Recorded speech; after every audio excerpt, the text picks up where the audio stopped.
Bonjour à tous, soyez bénis frères et sœurs. Que vraiment le Seigneur vous accompagne, que le Seigneur vous bénisse dans tout ce que vous faites, surtout en cette journée de déconfinement, que le Seigneur vous protège, vous encourage et que sa grâce continue à vous accompagner, à nous accompagner tous ensemble. Et vraiment, nous voulons voir son nom se glorifier dans nos vies. Aujourd'hui, j'aimerais partager une petite pensée avec vous, une petite pensée que j'ai tirée du texte d'Hébreux, Hébreux chapitre 13, verset 8, qui nous dit que Jésus-Christ est le même hier, aujourd'hui et éternellement. Jésus-Christ est le même hier, aujourd'hui et éternellement. Comment est-ce que cela peut avoir un impact pour nous aujourd'hui? Simplement, ce texte veut dire que ce que Jésus était quand nous lisons les évangiles, quand nous essayons de voir un petit peu son caractère, de voir un peu sa manière de faire, de voir sa manière d'agir envers les autres, nous devons comprendre que ce qu'il était, il est encore aujourd'hui. Tout ce que nous lisons dans les évangiles au propos de Jésus-Christ sont aussi vrais aujourd'hui. Et ça le sera encore demain, parce qu'il ne change pas. Et donc, par conséquent, toutes les paroles que Jésus a prononcées sont valables aujourd'hui.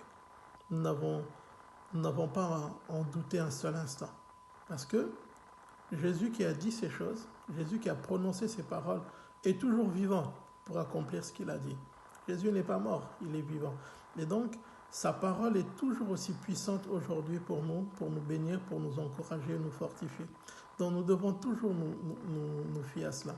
Et si dans les évangiles, nous avons pu lire que Jésus s'est occupé des malheureux, il s'est occupé des pauvres, il s'est occupé des malades, il s'est occupé des voleurs, il s'est occupé de nourrir toute une foule et tout cela, je peux croire avec certitude que Jésus le fait pour moi aussi aujourd'hui. Jésus voit ma situation, Jésus voit ma vie, il voit mes difficultés, il voit mes combats. Et il est là avec moi et il s'occupe de moi aujourd'hui. Je ne dis pas qu'il s'occupera de moi, je dis bien il s'occupe de moi aujourd'hui. Parce que je n'ai jamais vu Jésus dans les évangiles mettre dehors celui qui vient à lui. Jésus n'a jamais dit à quelqu'un, écoute, je suis un petit peu occupé en ce moment, reviens demain parce que là, prends rendez-vous avec moi et on verra ça dans 2 ou 3 jours. Non, Jésus a toujours pris le temps de s'occuper de ceux qui venaient à lui. Et donc aujourd'hui, si je viens à Jésus, je peux être sûr et certain qu'à l'instant même où je me tiens, où je m'approche de lui, Jésus est là et il s'occupe déjà de moi. Et donc ça doit être une pensée qui doit remplir nos cœurs. Même parfois lorsque nos yeux nous empêchent de voir l'action de Jésus-Christ dans nos vies, même lorsque les situations veulent nous faire comprendre, ou nous faire croire du moins, que nous sommes seuls, que Jésus ne fait rien pour nous, la Bible me dit, Jésus est le même hier, aujourd'hui, éternellement. Hier, il n'a laissé personne sur le carreau. Alors aujourd'hui, il ne fera pas avec toi. Il ne commencera pas par toi. Parce qu'il ne change pas. Et donc, que chacun d'entre nous, nous soyons encouragés par cette pensée.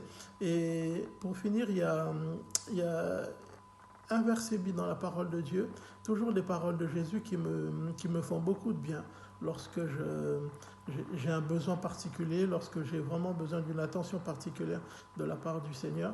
C'est dans Jean chapitre 15, verset 16, il dit ceci, c'est le Seigneur qui parle, il dit « Ce que vous demanderez au Père en mon nom, il vous le donne. » Ce que vous demanderez en mon nom, il vous le donne. Et j'aime bien la tournure de cette phrase, parce qu'à la fin, il ne me dit pas que le Père vous le donnera, il dit « il vous le donne ». Alors moi, j'aime à penser que Dieu me donne aujourd'hui ce que je lui ai demandé au nom de Jésus. C'est aujourd'hui que le Père me répond, c'est aujourd'hui que le Père m'exauce, c'est aujourd'hui que le secours du Père vient vers moi au nom de Jésus. Alors frères et sœurs, soyons encouragés parce que Jésus ne change pas, Jésus est le même et il fait toujours ce qu'il a toujours fait. Il le fera toujours, il est le même, il est le bon berger, il est celui qui s'occupe de nous, il est celui qui nous accompagne, il nous soutient. Et quand la tempête est forte, c'est lui qui l'apaise. Et il est celui qui console, il est celui qui accompagne. Jésus a aussi pris du temps pour être avec ses disciples, et simplement pour manger avec eux, pour discuter avec eux. Et Dieu aime ça aussi. Et je suis persuadé que Jésus aime aussi être en ma compagnie, et parce que je suis enfant de Dieu. Alors soyez encouragés aussi, frères et sœurs, que le Seigneur vous bénisse, nous accompagne. À bientôt au nom de Jésus. Amen.